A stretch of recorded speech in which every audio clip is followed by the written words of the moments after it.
Ethan Carter, my name is Ethan Carter, and I live in Dallas, Texas. I'm not some computer genius who spends his nights typing lines of code with glowing monitors all around me. I'm just a regular guy who works a 9-to-5 job, pays his bills, and tries to keep life simple. But a couple of years ago, I had one of the strangest encounters of my life. A scammer who thought he could outsmart me, but ended up on his knees begging for something he never expected. It all started on a rainy Friday afternoon. I had just wrapped up work, and I was ready to relax with a cup of coffee and some light reading.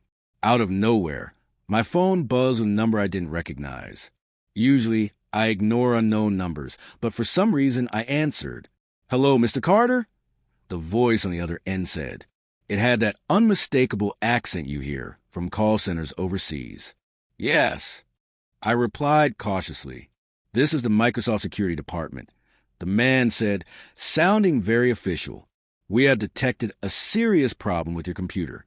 Hackers are trying to steal your banking information, but we can help you secure your system right away."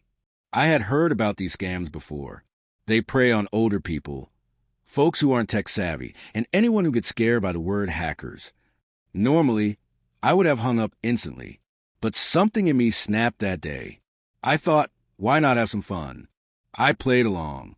"Oh no," I said, pretending to panic. "What should I do?" The scammer's voice grew more confident. He told me to download a remote access program so that he could fix my computer. I knew exactly what he was trying to do. Gain full control of my files and demand money to unlock them. I wasn't worried, though.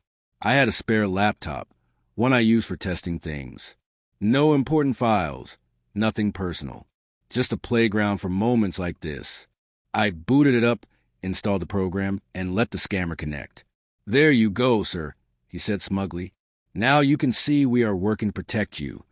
On my screen, I watched as he clicked around, opening fake warnings, typing lines of nonsense into the command prompt to make it look like he was scanning for viruses.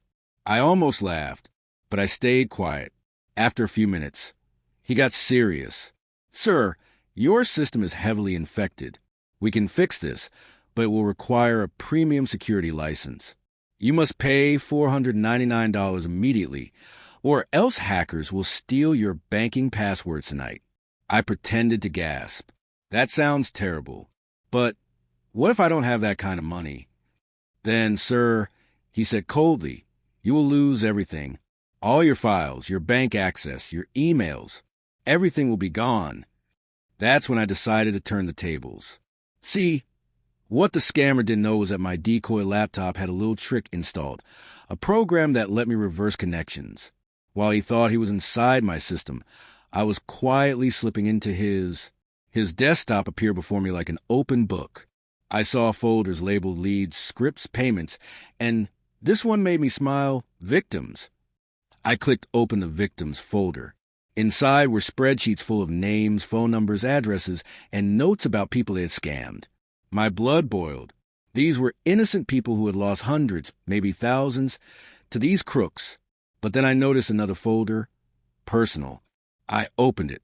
There were photos, documents, even resumes. This scammer wasn't as careful as he thought. I saw scanned copies of his passport, family photos, and even a resume he had probably sent out years ago. Now, don't get me wrong, I'm not cruel.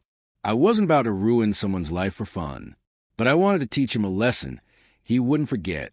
While he rambled on about payment methods, I quietly began deleting files. One by one, his victims' spreadsheets vanished.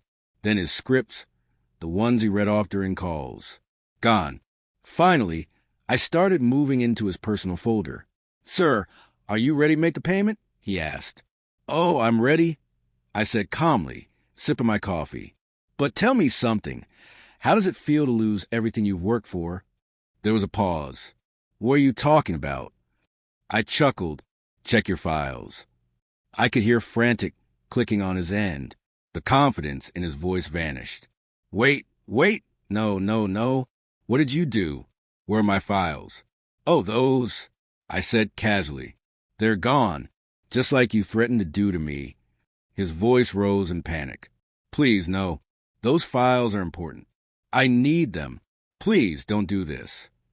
I leaned back in my chair, enjoying the irony. You mean the files full of people you've scammed? The scripts you used to lie and steal? Why should I leave them for you? His tone cracked. Please, sir, I have nothing else. I need those files to work. Without them, I am finished. That's when it hit me.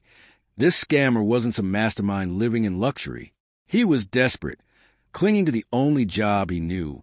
Still, that didn't excuse the pain he had caused countless people. I stayed silent for a long moment. He begged again.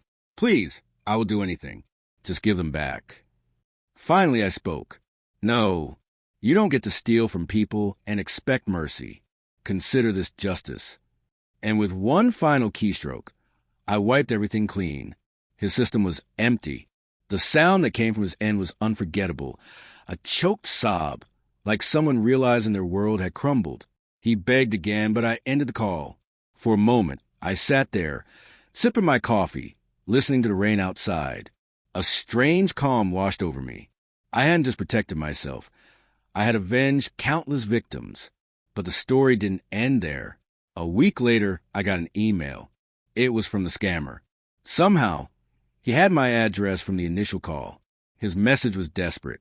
He wrote that he couldn't feed his family anymore, that he had lost everything. He said he regretted what he did and begged me to restore his files. I stared at the screen for a long time. Part of me felt pity. Another part of me remembered the victims. The elderly woman who lost her savings, the young couple who paid fake fees, the dozens of names in his spreadsheets. I replied with a single line. Find honest work. Then maybe you'll have something worth saving. I never heard from him again. That day, I realized something important. Scammers thrive because they think people are powerless. They prey on fear. But when you turn the tables, when you show them their own tricks can backfire, they crumble. I didn't enjoy his suffering, but I did enjoy the justice. His tears weren't mine to drink. They belonged to every victim he ever tricked. I was just a messenger.